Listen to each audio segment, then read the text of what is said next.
1:2-3.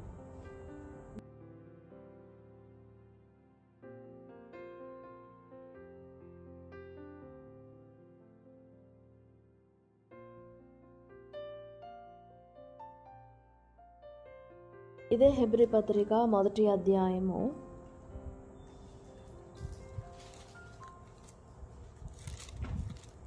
3వ వచనం.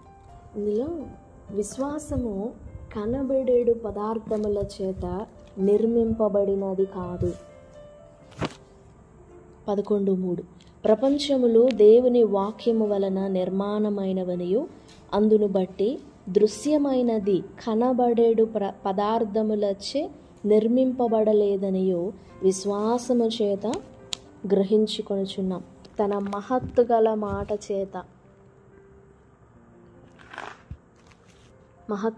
మాట చేత సమస్తమును నిర్వహించుచు. విశ్వాసము అనేది దేవుని ఆత్మవరం.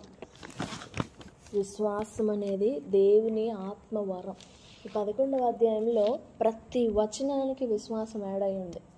ప్రతి వచనంలో మొదటి వాళ్ళ జీవితాన్ని గురించి వివరించినప్పుడు విశ్వాసమును బట్టి అంటే వాళ్ళ జీవితం ప్రారంభమైందే, వాళ్ళ జీవితంలో దేవుని కార్యం ఆరంభమైందే విశ్వాసమును బట్టి, విశ్వాస మూలముగా. విశ్వాసం లేకుండా మనం దేవునికి భక్తి చేయడం, దేవుని యందు భయభక్తులు కలిగి ఉండడం, దేవునికి ప్రార్థన చేయడం, దేవునికి ఇష్టలుగా ప్రవర్తించడం చేత కాదు విశ్వాసం లేకుండా. నేను చెప్పాలనుకున్న మాట ఏంటంటే 3వ వచనంలో ఉంది చూడండి. దృశ్యమైనది కనబడేడు పదార్థముల చేత నిర్మింపబడలేదు. నేను దాన్ని పదే చెప్తాను, అర్థమైద్ది, ట్రై చేయండి. దృశ్యమైనది అంటే మన కంటికి కనబడేది. దృశ్యమైనది అంటే కనబడేది, మన బాహ్య నేత్రానికి కనబడేడు పదార్థముల చేత నిర్మింపబడలేదు.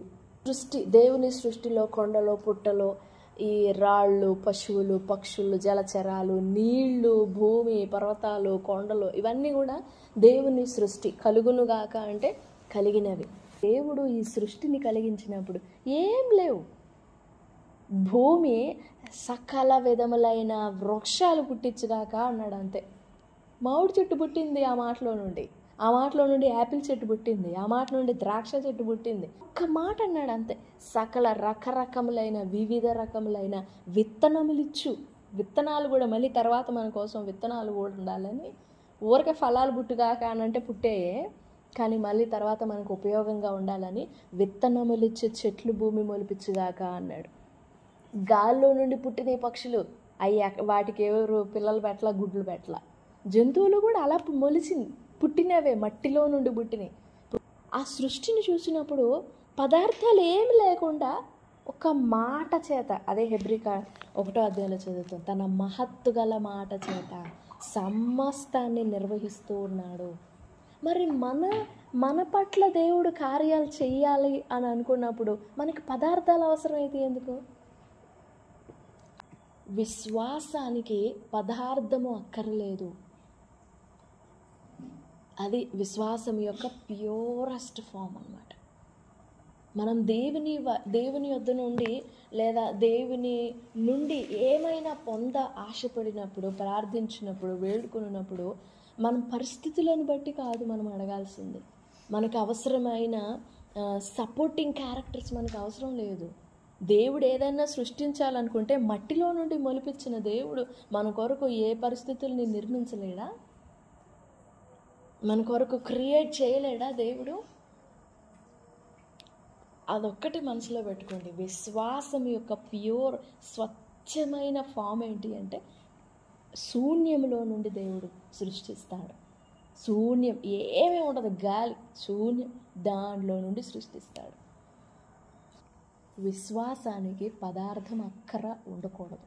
ఒకవేళ మనం విశ్వసించినప్పుడు మనం పదార్థాలు కనుగొంటున్నాము అని అంటే, పదార్థాలు వెతుకుతున్నాము అని అంటే అది ఖచ్చితంగా విశ్వాసం కాదు.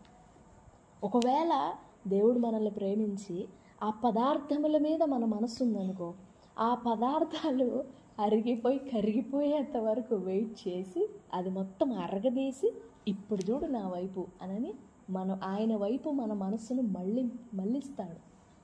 దేవుడు తనను ప్రేమించు వారికి దేవుడు చేసే కార్యము అది. విశ్వాసానికి పదార్థాలు అక్కర్లేదు. అబ్రహాముకి ఆకాశ నక్షత్రాలంత సంతానం ఇస్తానన్నాడు, ఇసుక రేణువులంత సంతానం ఇస్తానన్నాడు. మంచి వయసులో ఆ సంతానం ఇచ్చుంటే తిరిగి కూడా చూసేవాడు కాదు అబ్రహాం దేవుని వైపు. సర్వశక్తి గల దేవుడను అని దేవుడు తనను గురించి ప్రత్యక్షపరచుకోవడానికి కూడా వీలుండేది కాదు. ఎందుకనంటే అవసరం లేదుగా. సర్వశక్తిమంతుడు అని నమ్మాల్సిన అవసరం లేదుగా అబ్రహాంకి మంచి వయసులో ఉండినప్పుడు. విశ్వాసానికి కారణం ఉండకూడదు, విశ్వాసానికి పదార్థం ఉండకూడదు. కాకపోతే మనం ప్రార్థించినప్పుడు పదార్థాలు వెతుక్కొని దేవాదుగో దాన్ని బట్టి కార్యం చేయ్యా, దాన్ని బట్టి చేయ్యా అంట.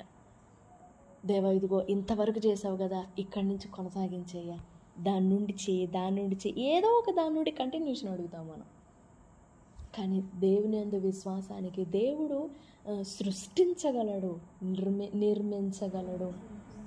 శుద్ధమైన విశ్వాసపు మెట్టులోనికి, ఆ అనుభవంలోనికి మమ్మల్ని నడిపించండి. ఓ తండ్రి, కారణాలు వెతికే విశ్వాసం కాదు, ఆధారాలు వెతికే విశ్వాసం కాదు, అంచనాలు వేసుకునే విశ్వాసం కాదు, దృశ్యమైన వాటిని బట్టి, కంటికి కనబడే పరిస్థితులను బట్టి విశ్వసించడం కాదయ్యా. మా హృదయాలు కడగండి తండ్రి.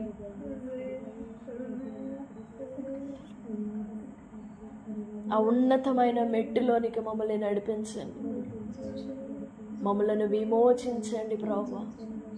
మాకు ఇవ్వబడిన ఈ ఆయుధం, ఈ అలంకారం, విశ్వాసం అనే వరాన్ని మేము అనుభవించినట్లుగా మమ్మలను మీ ఆత్మతో నింపండి నాయన. ఈ సర్వ సృష్టినే నీ నోటి మాట చేత నిర్మించావు. శూన్యములో ఈ భూమిని వేలాడదీస్తున్నావు దేవా. ఏమీ లేనప్పుడు, నిరాకారముగా శూన్యంగా ఉన్నప్పుడు సమస్త విధములైన వృక్షములతో, పర్వతములతో, ఓ దేవా, పక్షులు, జలచరాలతో ఈ భూమిని నింపావయ్యా. కేవలం నీ మహత్తు గల మాట చేత నిర్వహిస్తున్నావే.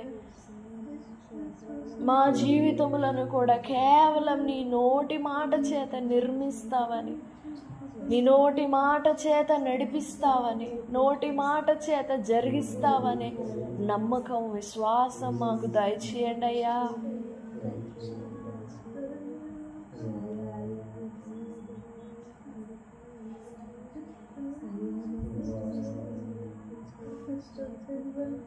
దృశ్యమైనవి మాకు కనబడుతున్న ఈ సృష్టిలో ఏది కూడా పదార్థాల చేత నిర్మింపబడలేదని మేము గ్రహించినట్లుగా మన నేత్రాలు వెలిగించయ్యా.